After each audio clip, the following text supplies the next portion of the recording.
Hey guys, Caleb here. I haven't posted in a very long time. I've been very busy with work, and I've received a lot of comments about a holster that I did a review on, and I'm very sorry. I have moved since then, and I guess when I did, I threw away the contact information from the gentleman, and I have no means of getting it back. And my memory is about like that of a ground squirrel. I just can't remember it. So I'm very sorry. I'll keep digging, I'll keep looking. I know some of you guys have asked about it. But in the meantime, since there's been about 19 guns come through my hands since then, I did pick up another one that I thought was a bird's head and another single action, and I thought it was warrant a review because I haven't seen very many of them online as they just came out last year. And one thing I thought was interesting about it when I did go to pick it up is it is a Ruger single action, and it doesn't come in the gray box anymore. It now comes, this one came in a plastic hard case. I don't know if it was the fact that it was a Wiley clap or a tallow edition or what, but it came in this, so that was kind of interesting. So where we start, the gun that I got is a Ruger new model Blackhawk convertible. They call it the Carry Hawk.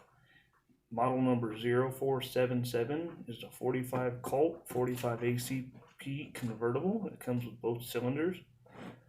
I've seen it online a couple months ago. I happened to be poking in a local gun shop and they had one, and I thought to myself I would never find a use for that.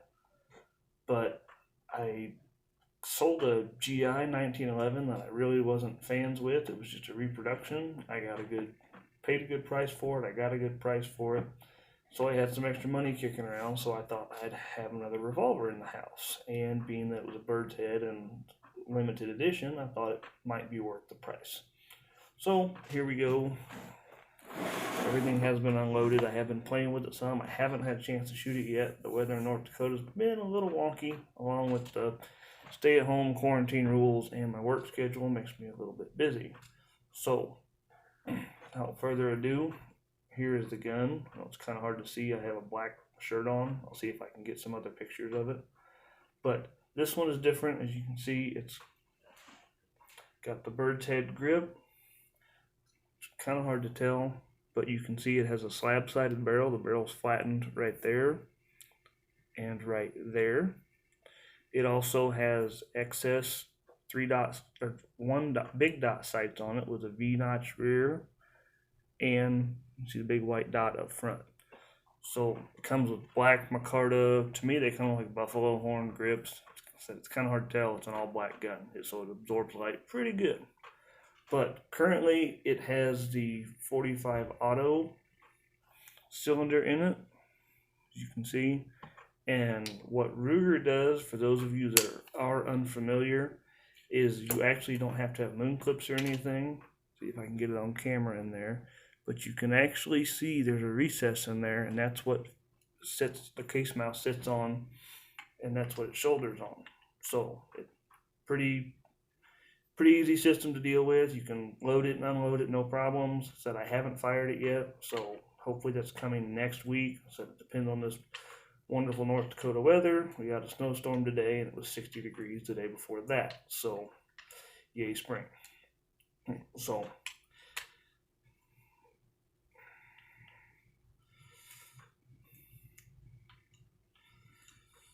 said it's a little bit stiff. It's new. I've cycled it some. I haven't got a chance to play with it though. That will be coming. I do have some springs on order for it, so that should help lighten everything up a little bit. But so this is the 45 auto cylinder. Inside the box, it comes with an additional cylinder. I tell you how much I've used it. I put it back in the plastic. I really don't shoot 45 Colt that much. So this is a 45 Colt cylinder, same diameter. It functions the same, just shoot a different caliber. Kind of stuck on 45 auto. I kind of prefer it. So yeah, this was a gun. I guess Wiley Clap had Ruger deal with, and said it features the bird's head grip, the black grips, and the sights. The one complaint I do have about the sights, they are extremely tall, so almost any standard Blackhawk holster will not work. I've had to wet mold and modify every holster I've used for it so far. So if you do have a standard Blackhawk holster, It's going to be a little bit different. One thing I did find interesting, it does have the Super Blackhawk Hunter hammer on it. Makes it a little bit lower, a little bit wider, a little bit easier to grab. That combined with the bird's head grip, and it's a 4 5/8 barrel. If you look at it online, it says it's a 4-inch barrel. I'm not really sure what happened with that, because it's definitely a 4 5/8. Because if you look at the reference between the plunger and the barrel length and compare it to every other 4 5/8, and if you actually measure the barrel length, it's 4 5/8. So I know I've read a couple comments where people were a little bit annoyed about it. Some people wanted the 4-inch. I kind of was one of those, but I also liked it enough that I didn't really care.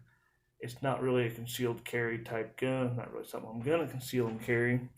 So I just thought I'd have it. It's different. I was one of the convertible anyway, so I thought this was a pretty cool way to go about it. A couple custom little touches that makes it a little bit more modernized, but yet still having the traditional feel. The bird's head grip, I think, should be just fine for 45 auto. I don't plan on putting in those very heavy 45 Colt loads that a lot of outdoorsmen use. The load I've actually been using I'm going to plan on using for this, and I've been using for all my 1911s, is atomic ammunition, 185 grain plus P hollow points. They are very, very, very hot, very potent. They're pushing about 600 foot-pounds of energy, so they're actually pretty high up there with 10 millimeter and 357 Magnum, but you still get the diameter of a 45 with the expansion of a 45. So I've had very good luck with those. Midway USA had them on sale the last time I was back home in Missouri, so I picked up a bunch, and I've still been shooting through them. They cycle just fine in every one of my 1911s I've tried them in. I'm not anticipating having any result or any issues with a revolver. I think it's just something that's not going to have a problem. Extracting and ejecting, that might be an issue. I have to see how it comes along. So yeah, I'm pretty impressed with the revolver. I mean, it's a Ruger. I'm kind of hung up on them anyway. I was a little bit interested that they came with the new box, but it does, I mean, it kind of go in the closet with the stack of the rest of them. It did come with something that I thought was kind of interesting. It was a nice little sticker that I have no intentions of putting on anything. It's going to go back in its case. But one thing I have noticed the price is kind of all over the place. I actually paid $7.55, I think, out the door on this one. The dealer had it tagged at $9.59. The MSRP is right at about $1,100. I bought it on Friday while they were processing a lot of the coronavirus, COVID-19. A lot of first-time buyers when they're buying the new SIGs and Glocks and stuff like that, and I was a weirdo about the revolver. But they know me, they know that's how I roll, so they weren't really all that surprised. Got it approved that same day, which is actually pretty rare for me. I think I have a common social security number that puts me on par with some people that are not so savory, so I usually wind up getting a delay. So that's something I've been dealing with. But yeah, I'll update the gun as it goes. I do have a holster on order, so I'm going to probably have to wet mold around the front sight. And I have a set of hammer and trigger shims and a lighter set of springs that should be here on Saturday. So I'll try to get those updated. But I just wanted to get a little bit of information out there. I didn't see too many videos when I was looking for it. But it's a good size Ruger. It's got some good weight to it. It's right at about 38 ounces. So it's about the same weight as the full-size 1911, but the ability to shoot 2 calibers with 2 separate cylinders I thought was kind of cool. I'm a sucker for a bird's head revolver. I'm really not sure why, but they just look cool. And I really couldn't say no when I found out it was 45 ACP, which is one of my favorite calibers. So I just thought I'd pop a little bit of information on there for you guys so you have something to see, something to know about. It is something, it's out there. I don't know how many of them they're actually going to be making. I think there was 11 or 12 available on Gunbroker, ranging from $6.99 all the way up to, I think they were over 800.